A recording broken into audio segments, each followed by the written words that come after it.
Ahora es momento de hablar sobre la inseguridad que se vive en el país. Y para este tema está con nosotros Ricardo Valdés, él es ex viceministro de Seguridad Pública del Ministerio del Interior. ¿Cómo está? Bienvenido. Muchas gracias. ¿Cómo estás, también? Muy Un bien, gusto. precisamente, ¿no es cierto?, la inseguridad que está en aumento, mucha gente se siente insegura ya de caminar en las calles, de poder utilizar sus dispositivos móviles también, porque en todos lados le pueden arranchar también. Incluso hay propuestas de algunos alcaldes de que se pueda declarar en estado de emergencia. En relación a este tema, ¿cuál es el panorama que nosotros estamos enfrentando? En efecto, viene produciéndose un alza muy fuerte de la victimización desde hace más o menos 2 años atrás. Ahora nos encontramos en un rango de donde 1 de cada 4 ciudadanos es víctima de un robo, hurto en la calle. Antes era una cifra bastante menor. Y bueno, eso genera una gran preocupación y adicionalmente a ello se viene produciendo también un incremento del uso de las armas de fuego y sobre todo de los crímenes violentos. Eso hace que la percepción de inseguridad ciudadana esté en el orden del 85% según el INEI, y por supuesto hay lugares más peligrosos que otros y esta sensación es en algunos casos muy alta y en otros baja. Pero a nivel promedio nacional es de una sensación o una percepción de victimización del 85%, o sea, prácticamente 8 de cada 10 ciudadanos se sienten inseguros, piensan que pueden ser asaltados al menos una vez en el siguiente año. Esto obviamente genera problemas en la gobernabilidad, problemas en la capacidad de recursos, de captar recursos, problemas en lo que son las inversiones a nivel nacional. Por lo tanto, es un tema que es de materia de discusión muy importante a nivel del Ejecutivo y del Legislativo, me parece, ¿no? Muy bien, y ahora lo que se está observando también es que llaman a empresarios, a pequeños empresarios, a gente que tiene sus negocios en los mercados, gente que se dedica de repente a la artesanía, como hace poco conocimos el caso de una de ellas, donde le pedían 2.000 soles, le piden 10.000 soles, ¿no es cierto? O si no, vamos a atacar a tu familia, vamos a atentar contra tu familia, vamos a dejar un artefacto fuera de tu negocio. Ya estamos avanzando a límites mayores. Uno de los delitos que más se ha reproducido y ha crecido es el de la extorsión, el que usted menciona. En realidad, en el año 2002, 2005, habían muy pocos casos de extorsión a nivel nacional.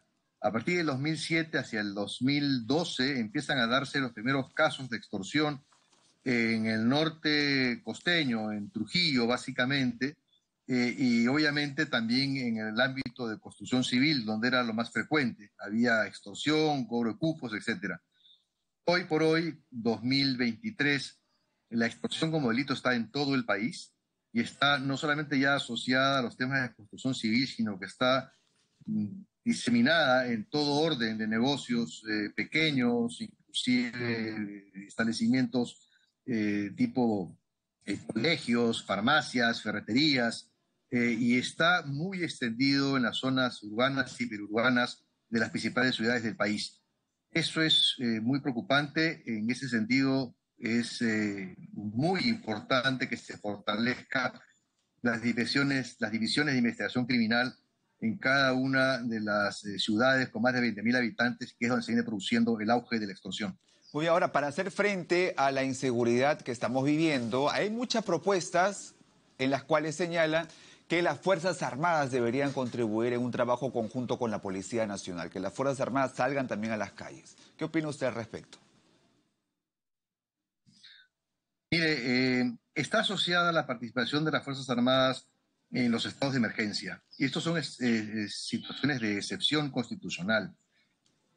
Yo no soy del parecer de que las Fuerzas Armadas salgan a las calles a combatir la inseguridad. Esta es una labor que le corresponde a organismos especializados como la policía y la parte preventiva a los serenazgos, que son los que están orientados a eso de acuerdo a nuestras normas. Las Fuerzas Armadas están preparadas para la defensa del territorio ante un caso, digamos, complicado, amenaza externa, y a nivel de amenazas internas en situaciones muy específicas.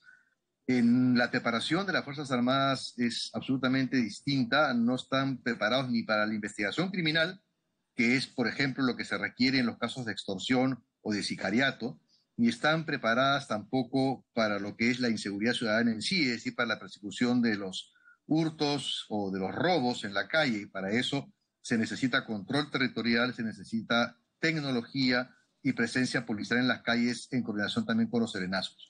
Ahora, precisamente en el serenazgo que usted menciona, en ese punto, hace poco conocíamos el caso de un sereno que murió a causa de un disparo por parte de un delincuente. ¿Cómo se deberían preparar el serenazgo? ¿Qué cosas deberían tener de equipamiento para que ellos puedan hacer frente a la inseguridad, ¿no? Porque así solos tampoco es que puedan hacer mucho. Pero es que no le corresponde. A los serenos tienen un rol preventivo, es lo que está en la ley. Los serenos no tienen un rol operativo ni de intervención. Eso le corresponde a las fuerzas policiales. El sereno eventualmente puede acompañar a las fuerzas policiales en el patrullaje y en la intervención. El sereno no tiene capacidad tampoco de detener a nadie.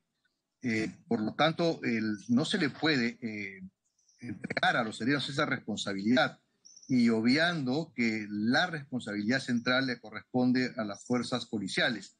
En ese sentido, creo que es importante pedirle serenidad a los alcaldes. Sabemos que ellos han ofrecido combatir la inseguridad, pero se combate desde su rol como alcaldes, reuniendo a las fuerzas de seguridad que están en sus distritos, que se reúnen en los consejos distritales de seguridad ciudadana, que convoquen al Ministerio Público, que convoquen a las fuerzas policiales de terreno, es decir, a las comisarías, también a la de investigación criminal, para que coordinen con sus serenazgos que tienen un rol preventivo y que a su vez también reúnen información. Eso es lo que les corresponde a los serenos. Ellos no deben ni pueden intervenir. Lo que hace el sereno es comunicar, avisar. Ellos deben tener como principal herramienta de trabajo una radio, tener capacidad de movilizarse rápidamente y eventualmente en el patrullaje integrado, ahí sí es importante que tengan protección con un chaleco antibalas, pero por lo demás, con respecto a las armas menos letales, que se ha discutido mucho, me parece que es un riesgo que van a correr los serenos porque en la narrativa que han puesto en práctica, ellos aparecen como si fuesen dotados de la responsabilidad de intervenir y no están dotados de esa posibilidad. Muy bien, justamente usted señala que las autoridades, ¿no es cierto?, en campaña ofrecieron hacer frente a la inseguridad ciudadana, pero ahora resulta que las mismas autoridades son amenazadas por estas organizaciones criminales, por los delincuentes. Es correcto. Y ahí notamos cómo hay organizaciones criminales que deben ser intervenidas, que deben ser investigadas por la policía. Por eso mencioné hace un momento que hay que fortalecer la investigación criminal en toda su extensión. Usualmente cuando uno piensa en la policía de las comunidades que deben tener el control territorial, pero nos olvidamos. Muy bien, estuvo con nosotros Ricardo Valdés, ex viceministro de Seguridad Pública del Ministerio del Interior, quien nos hablaba acerca de este panorama de inseguridad, qué acciones se deberían tomar en cuanto a esta ola delincuencial que vemos cada día que está avanzando más.